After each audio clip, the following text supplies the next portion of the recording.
Hello बच्चों, अब हम अपनी आगे की क्लास शुरू करते हैं। लास्ट क्लास में मैंने आपको धातु अधातु के बारे में बताया था। मैंने बताया था कि धातु अधातु क्या होते हैं, उनके क्या क्या उदाहरण हैं और इनके क्या क्या उनके भौतिक गुण हैं। धातु के क्या थे, अधातु के क्या थे, वो मैं आपको सब बता चुकी हूँ लास्ट क्लास में। आज हम बात करेंगे धातुओं के रासायनिक गुणधर्म के बारे में कि धातुओं के रासायनिक गुणधर्म क्या हैं।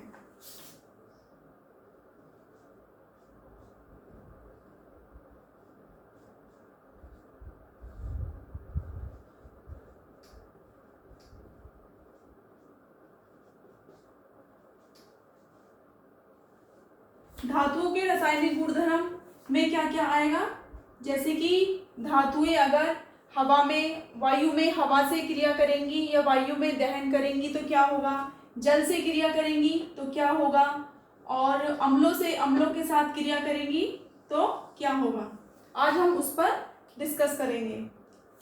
पहला मैंने आपको बताया, कल मैंने आपको भौतिक गुणधर्म बताए थे। आज हम धातुओं के रासायनिक गुणधर्म के बारे में बात करेंगे। पहला है, अगर धातुएं वायु में दहन करेंगी तो क्या होगा। धातुएं या धातुओं की वायु के साथ क्रिया या वायु में दहन या वायु में से क्रिया भी लिख सकते हैं उसको। अगर वायु के साथ अभिक्रिया या क्रिया करेंगी तो क्या होगा। वायु में क्या होता है, ऑक्सीजन। तो सिंपल सा इसमें क्या होगा, धातुएं किससे क्रिया करेंगी, ऑक्सीजन के साथ क्रिया करेंगी।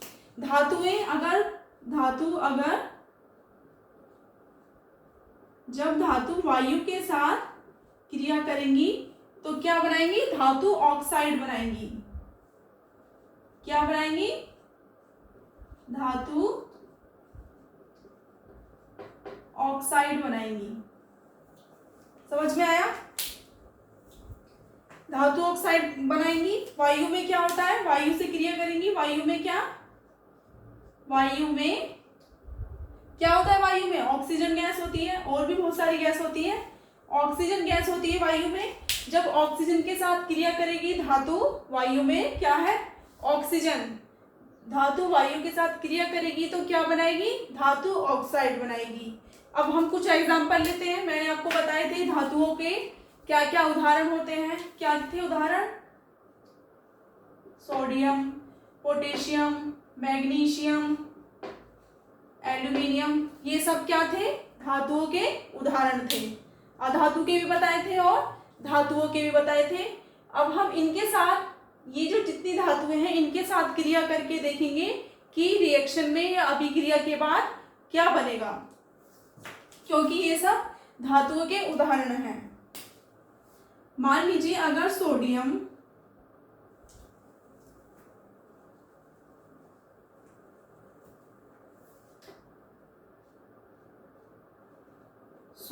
ऑक्सीजन के साथ क्रिया करेगा सामान्य ताप पर। यहाँ पे क्या आएगा, सामान्य ताप पर, यानी कि रूम टेम्परेचर पर। अगर सोडियम ऑक्सीजन के साथ क्रिया करेगा तो क्या बनाएगा,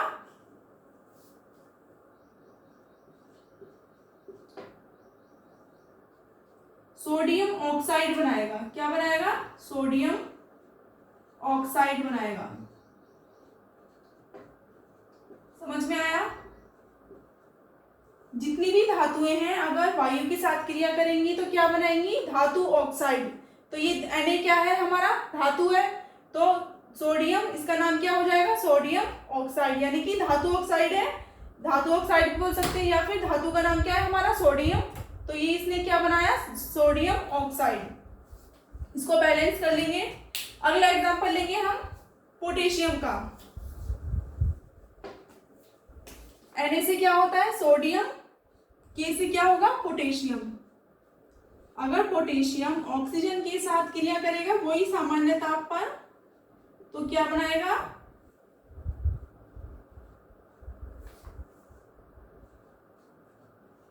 K2O बनाएगा, यानी कि पोटेशियम ऑक्साइड बनाएगा। इसको हम क्या नाम देंगे, पोटेशियम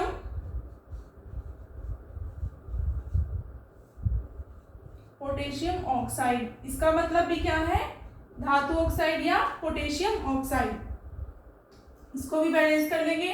तो इस तरह से ये इसके कुछ उदाहरण है रासायनिक गुणधर्म में कि धातु अगर वायु में ऑक्सीजन के साथ दहन करेंगी या जब अभिक्रिया करेंगी तो क्या प्रोडक्ट बनाएंगी या क्या उत्पाद बनाएंगी। एक बात और यहाँ पर, जो सोडियम और हमारा पोटेशियम होता है वो इतना ज़्यादा अभिक्रियाशील होते हैं कि वो तुरंत रिएक्शन कर देते हैं या फिर तुरंत उनको वायु में रखने पर उनको खुला ही ऐसे नहीं छोड़ा जाता है। ये इतने ज़्यादा अभिक्रियाशील होते हैं कि वो वायु से तुरंत अभिक्रिया कर लेते हैं और कोई ज्वलित पदार्थ बनाते हैं। ठीक है, तो इनको रखने के लिए हमेशा, सोडियम और पोटेशियम को रखने के लिए हमेशा क्या यूज करते हैं हम, केरोसिन का यूज करते हैं। केरोसिन क्या होता है, मिट्टी का तेल। क्या होता है केरोसिन, मिट्टी का। हम कभी भी इन तत्वों को या इन धातुओं को ऐसे ही नहीं रखते, खुले में नहीं छोड़ते, क्योंकि वो इतनी अभिक्रियाशील होती हैं, वो तुरंत अभिक्रिया कर लेती हैं वायु से और कोई ज्वलित पदार्थ बनाती हैं। इसीलिए इनको रखने के लिए, सोडियम और पोटेशियम को रखने के लिए हम हमेशा मिट्टी के तेल में डुबो को इनको हम रखते हैं या फिर केरोसिन जिसको बोलते हैं उसमें इनको रखा जाता है सुरक्षित करके। एक और एग्जांपल लेके दिखाते हैं मैग्नीशियम का। मैग्नीशियम अगर इससे क्रिया करेगा तो क्या बनाएगा,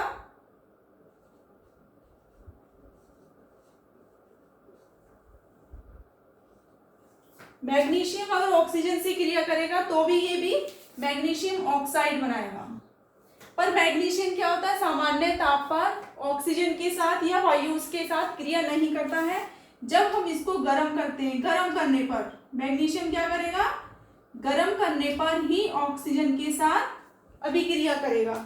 क्या करेगा मैग्नीशियम, जब हम इसको गर्म करेंगे तब ही वो ऑक्सीजन के साथ या फिर वायु के साथ दहन करेगा या फिर क्रिया करेगा। ठीक है, इसको हम क्या बोलेंगे, मैग्नीशियम ऑक्साइड।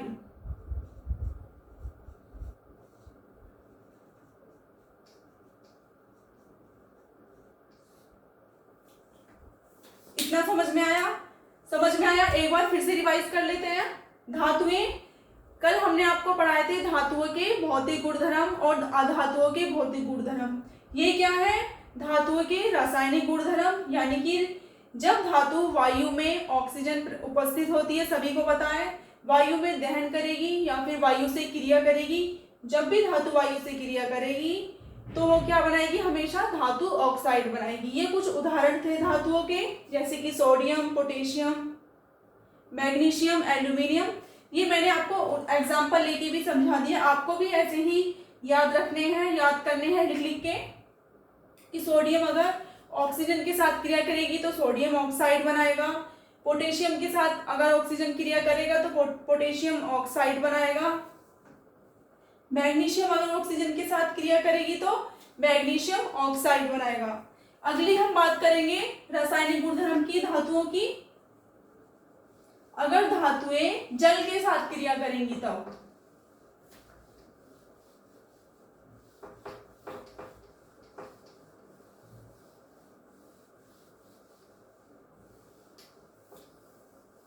अगला नंबर क्या है, धातुएं जल के साथ क्रिया करेंगी तो क्या बनाएंगी,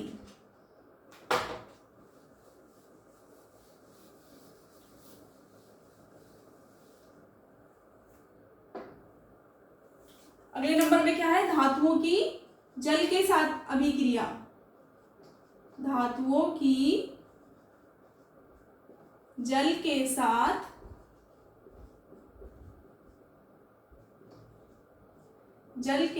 अभिक्रिया।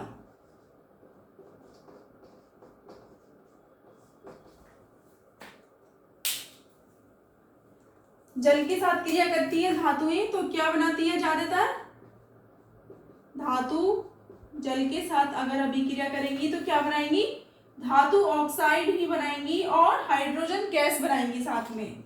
धातु ऑक्साइड और क्या बनाएंगी, धातु ऑक्साइड इसमें क्या होगा, बस हाइड्रोजन गैस और ऐड हो जाएगी और हाइड्रोजन गैस बनाएंगी।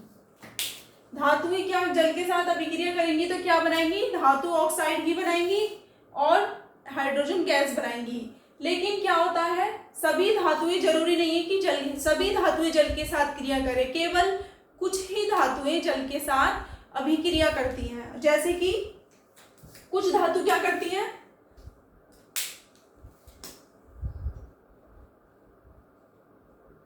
कुछ धातु ठंडे पानी के साथ या ठंडे जल के साथ अभिक्रिया करती हैं, ठंडे जल के साथ करती हैं।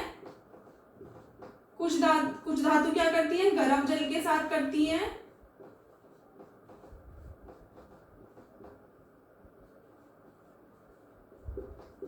कुछ धातु क्या करती हैं, भाप के साथ अभिक्रिया करती हैं, भाप के साथ करती हैं। जरूरी नहीं है कि सभी धातुएं जल के साथ क्रिया करें, कुछ धातु ठंडे जल के साथ करेंगी, कुछ धातु गर्म जल के साथ करेंगी, कुछ धातु भाप के साथ करेंगी। ठीक है,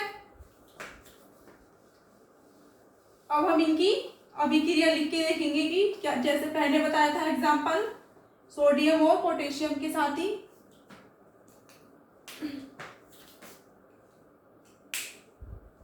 अगर पोटेशियम जल के साथ अभिक्रिया करेगा, ये कैसे जल के साथ अभिक्रिया करेगा, ठंडे पानी के साथ, ठंडे पानी के साथ अभिक्रिया करेगा पोटेशियम, तो क्या बनाएगा, पोटेशियम हाइड्रोक्साइड बनाएगा। इसको भी हम क्या बोलेंगे, धातु ऑक्साइड बोलेंगे, पोटेशियम हाइड्रोक्साइड, और क्या बनाएगा, हाइड्रोजन गैस बनाएगा। या यहाँ पे आप जी भी लिख सकते हैं और ऐसे सिंबल भी लगा सकते हैं। पोटेशियम क्या होगा, सॉलिड होगा, ये हाइड्रोजन क्या होगा, लिक्विड होगा। ठीक है, तो समझ में आया।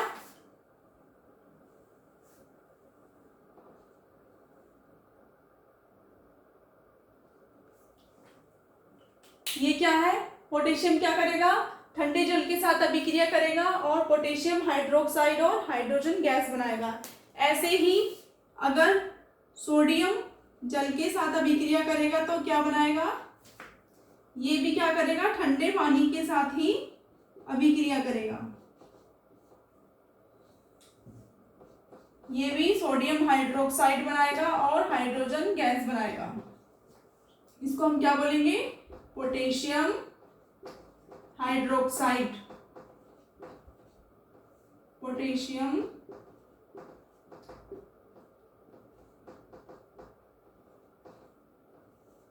और इसको क्या बोलेंगे, सोडियम हाइड्रोक्साइड। ये तो आपको पता ही है, हाइड्रोजन गैस, सोडियम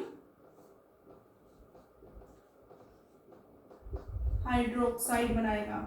इसका मतलब क्या है कि अगर धातुएं जल के साथ अभिक्रिया करेंगी तो क्या बनाएंगी, धातु ऑक्साइड ही तो बना रही है, भी हाइड्रोक्साइड हो या ऑक्साइड हो, धातु ऑक्साइड और हाइड्रोजन गैस बनाएंगी। जब ये मैंने पहले आपको बताया था कि सोडियम और पोटेशियम क्या होता है, इतने ज्यादा अभिक्रियाशील होते हैं कि ये इनको खुला नहीं रखा जाता है, वरना ये वायु से, ये जल से तुरंत अभिक्रिया कर लेते हैं। ठीक है, इसलिए इनको हमेशा केरोसिन में रखा जाता है। और जब ये जल के साथ अभिक्रिया करते हैं, दोनों ही धातुएं, दोनों ही तत्व, तो ये क्या करते हैं कि ये इनकी जो अभिक्रिया होती है इतनी प्रभावी तरीके से या इतनी तीव्र गति से प्रभावित होती है, जब ये हाइड्रोजन गैस बनाती है तो ये एकदम प्रज्वलित हो जाती है हाइड्रोजन गैस।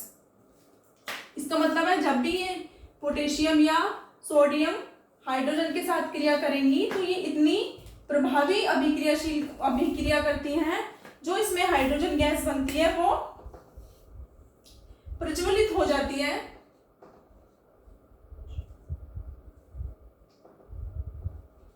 वो प्रज्वलित होकर अग्नि की तरह जलती है और पॉप की ध्वनि करती है। ठीक है, एक धमाके के साथ ये निकलती है, छोटा सा धमाका करती है हाइड्रोजन गैस इस वाली अभिक्रिया में, जब सोडियम और पोटेशियम ये इतने ज्यादा, क्योंकि ये अभिक्रियाशील होते हैं। और इसमें क्या निकलता है,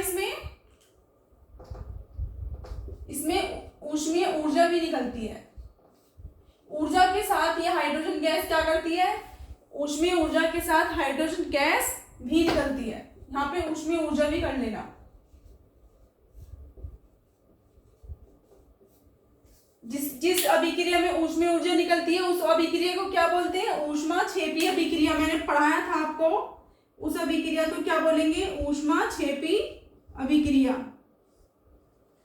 जिसमें ऊर्जा उत्पन्न होती है उसको ऊष्माक्षेपी अभिक्रिया, और जिसमें ऊष्मा का शोषण होता है या उस ऊष्मा को अवशोषित किया जाता है उसको हम क्या बोलते हैं? ऊष्माशोषी अभिक्रिया।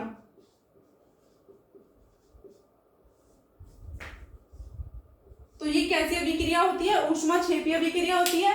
उसमें हाइड्रोजन गैस जलने के साथ साथ ऊष्मीय ऊर्जा भी निकलती है। अगला पॉइंट है हमारा, जब धातुएं तनु अम्लों के साथ अभिक्रिया करेंगी तो क्या बनाएंगी?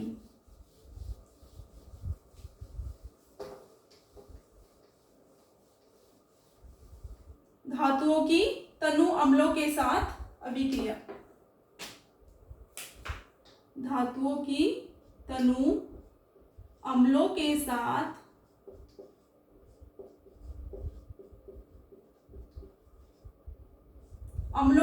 अभिक्रिया करेंगी तो क्या बनाएंगी? धातु अगर तनु अम्लों के साथ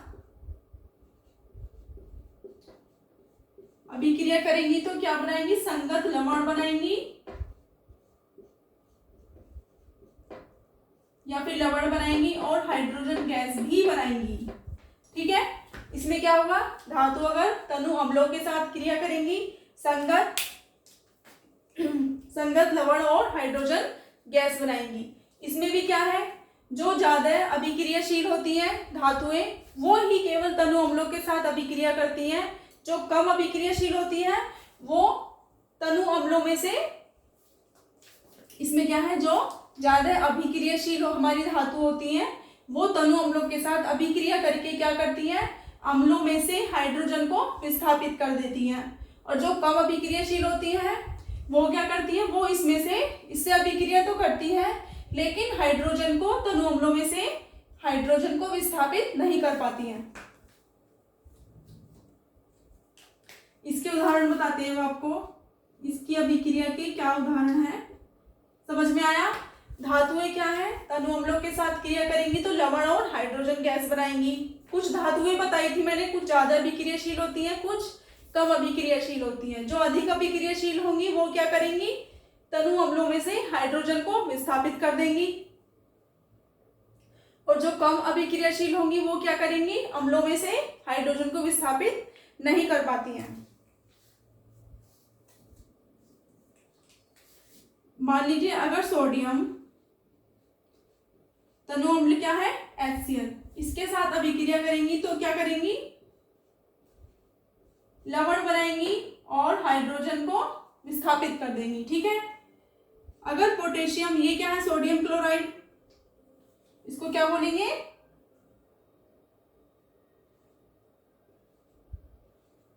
इसको क्या बोलेंगे हम? Sodium chloride. सभी को पता होगा ये क्या होता है, ये हाइड्रोजन गैस है, सोडियम क्लोराइड।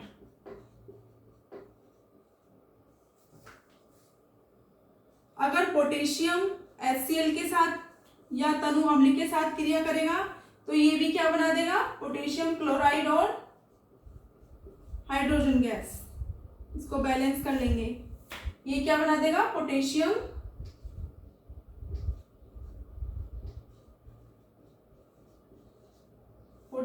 क्लोराइड।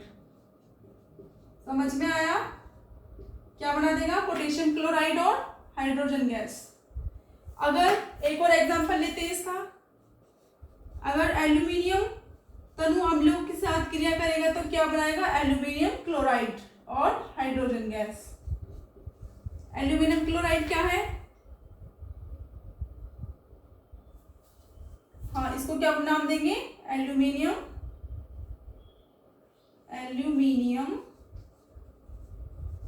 क्लोराइड और हाइड्रोजन गैस।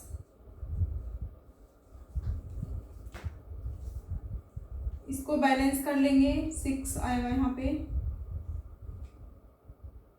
2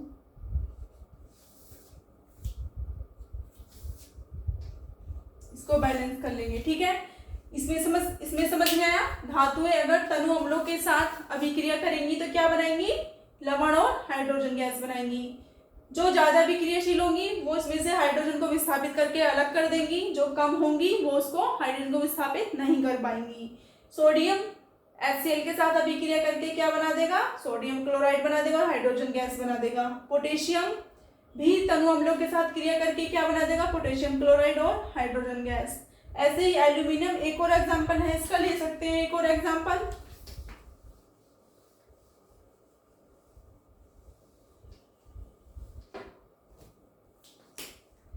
दूसरा एग्जाम्पल ले सकते हैं, अगर आयरन HCl के साथ क्रिया करेगा तो क्या बनाएगा, आयरन क्लोराइड बनाएगा और हाइड्रोजन गैस। क्या बनाएगा, आयरन क्लोराइड।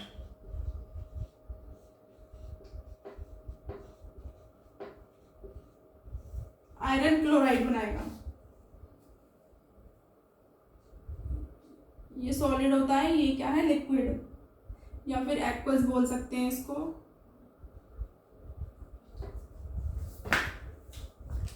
तो ये थे हमारे धातुओं के रासायनिक गुणधर्म। जैसे भौतिक गुणधर्म थे, क्या क्या थे वो मैं आपको बता चुकी हूँ। इसी तरह से इसके धातुओं के रासायनिक गुणधर्म हैं। वो जल के साथ क्रिया करेगा तो कौन सी अभिक्रिया देगा, ये कौन सा प्रोडक्ट या उत्पाद बनाएगा।